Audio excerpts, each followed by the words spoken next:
dan, poštovani gledalci. U današnjem klipu želim da se obratim mom YouTube kolegi Milnoviću koji vodi YouTube kanal Idiokratija. Ovim klipom ne želim da promovišem niti svoj YouTube kanal, niti sebe lično, niti mi je to interes, niti mi je to cilj, da se razumemo odmah.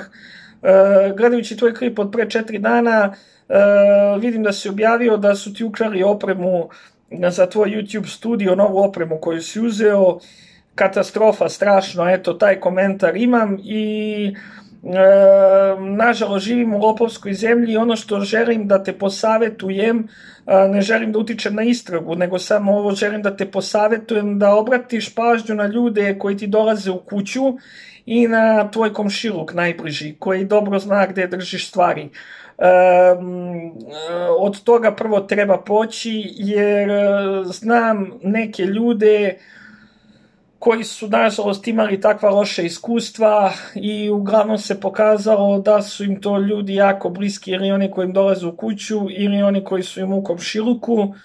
Drži se, nadam se da ćeš povratiti svoju opremu, nadam se da će policija rešiti tvoj slučaj i da će sve na kraju biti u redu. Drži se, ne daj se, bori se i dalje.